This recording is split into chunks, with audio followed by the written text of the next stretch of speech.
Why do we fall into depression? Some people think depression is just sadness, but depression is not simply feeling sad. Sometimes it is feeling nothing at all. It is losing interest in the things you once loved. It is waking up in the morning, not to a new day, but to a mind that feels unbearably heavy. And the strangest part is this: sometimes a person cannot even understand why they feel so bad. So why does the brain reach that point? The truth is, depression usually does not come from one single cause. Most of the time, different things slowly build up until the mind begins to collapse under a weight it can no longer carry. The first reason is long-term stress. The human brain can handle short-term stress. In danger, the body goes into survival mode. The heart beats faster. Focus becomes sharper. Energy rises. This system exists to keep us alive. But the problem is, modern danger is no longer a wild animal. It can be financial pressure, loneliness, fear of failure, anxiety about the future, painful relationships. And when the brain lives under that pressure for weeks, months, or even years, its protective system starts to break down. A brain that stays in survival mode for too long eventually becomes exhausted. And sometimes, to protect itself, it starts shutting everything down. That is when a person begins losing energy. The second reason is suppressed emotions. Some people never allow themselves to feel. They do not cry. They do not talk.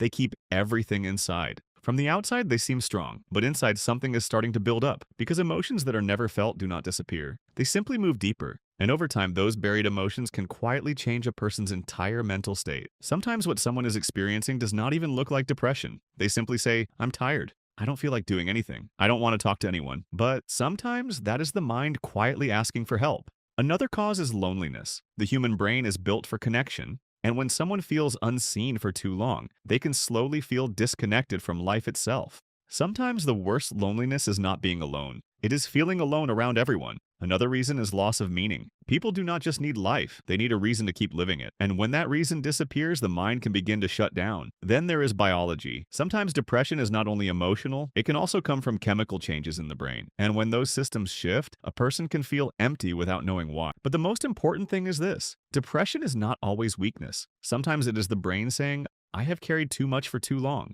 And that is why some of the deepest pain can remain completely invisible. Thanks for watching. If you enjoyed this video, don't forget to like and subscribe to the channel. See you in the next video.